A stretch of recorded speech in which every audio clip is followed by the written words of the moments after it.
Long systolic murmur with severe cyanosis in Tetralogy of Fallot, TOF.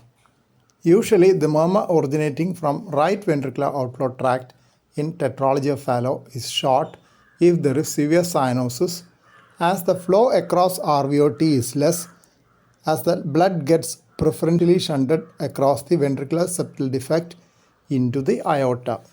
Long systolic murmur with severe cyanosis in Tetralogy of Fallot can occur with 1. TOF with absent pulmonary valve. 2. Restrictive EST.